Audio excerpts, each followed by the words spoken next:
So I'm currently behind the wheel of the 2025 Lexus UX 300H, and I'm going to take some time to go through the interior of this thing. Before I do that, be sure to like this video and subscribe. But as I normally do, I'm going to start from left to right.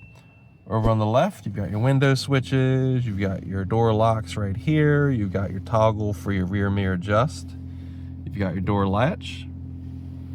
To the right of that, you've got some up and down options for increasing and decreasing the lighting of the gauge cluster. You have an odometer trip reset. This I button right here, that actually turns on and off the heads-up display, which is right there. It really doesn't come through good on camera, but before I get to the gauge cluster, on both sides of the gauge cluster, there are some knobs. So over on the left, you push in and it is the traction control off button, pushing in right here. And over on the right, you have the drive mode selector. So you have sport, normal, and eco. Sport is a twist up, eco is a twist down, and to get to normal, you just push in kind of like the traction control button. In the middle between those two knobs, you have the full digital crisp clear display. So there's different customizable pages. I've kind of been leaving it on this kind of EV centric screen showcasing, EV data on the left, and I like the kind of where the power is going from the battery to the engine in all four corners. But there's other pages you can cycle through, or showcasing different data, and you can also customize these pages. You see, you can hold to customize. These are kind of the defaults for these different pages. And like I said, I've just kind of been leaving it on this screen. When you're in a different drive mode, you see it right here displayed. I'm currently in sport. You have your speedometer up top as a digital display on this particular screen, whatever gear you're in the center as well. Going to the steering wheel, how you can kind of customize and sort through all those different options is over here on the left. So you have the arrows, you can, enable, okay, customize. You have different pages, back, phone, talk options, volume control as well. Over on the right, it's mostly all cruise control options, as well as your tuner for your different media you may be listening to, different mode, cruise control, lane assist, you name it, you got it. Give you a better look at the steering wheel. Tucked behind the steering wheel is the engine start stop button.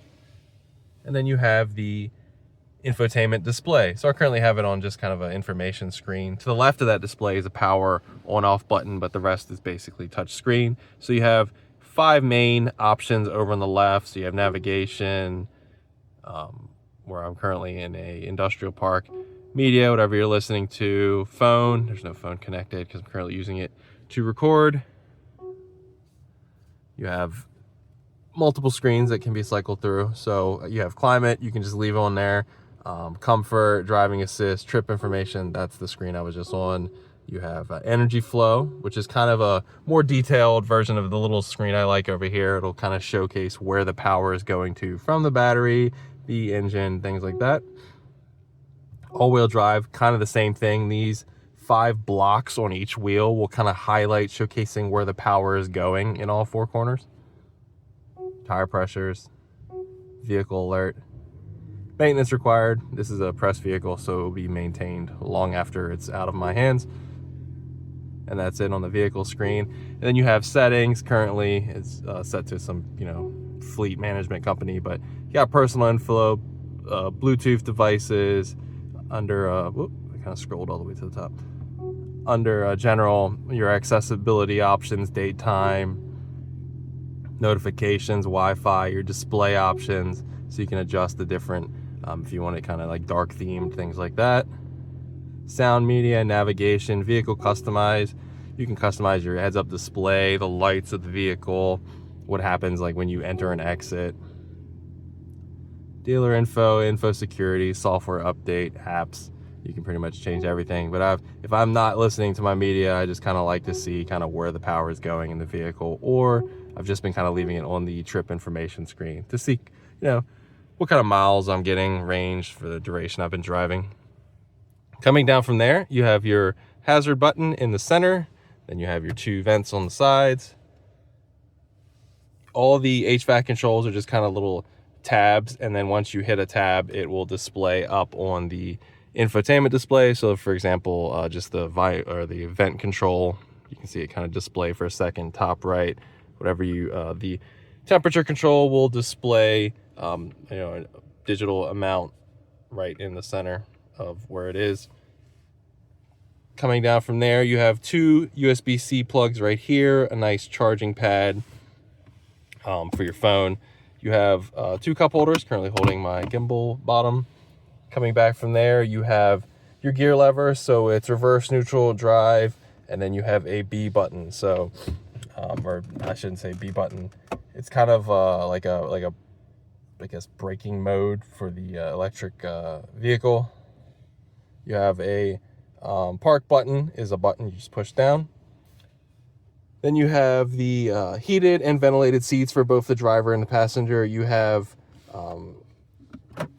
3 levels of each, and then you have 2 levels for the heated steering wheel, and you can also set them to auto. So if the vehicle knows that you are you're in a cold environment and you want a nice toasty seat, it'll kind of automatically do that for you. You have the EV mode button right here. You push that and you can just utilize the electric battery pack. You have an auto hold button, saving your right foot should you be in any sort of traffic situation. Then you have the center console armrest. Push it on the side, reveals, you can probably put 4 Coke cans laying sideways in here. You have a old school smoker's plug and a normal USB plug right here.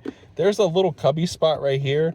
As you can see, it kind of like gets hidden once you close it. I'm not sure what can fit here. I don't even think the key will fit here, but it's just extra space. Maybe some change can sit there. Moving to the passenger side, got glove box release. Give you a look at the passenger door, the rear seats. And before I get to the back, be sure to like this video, subscribe if you haven't already. Good look at the rear, the front, and the rear. I'm sorry, the rear does not get one, but the front gets a sunroof. Sunroof controls all up top. No a sunglass holder or anything like that, but you have SOS controls for both.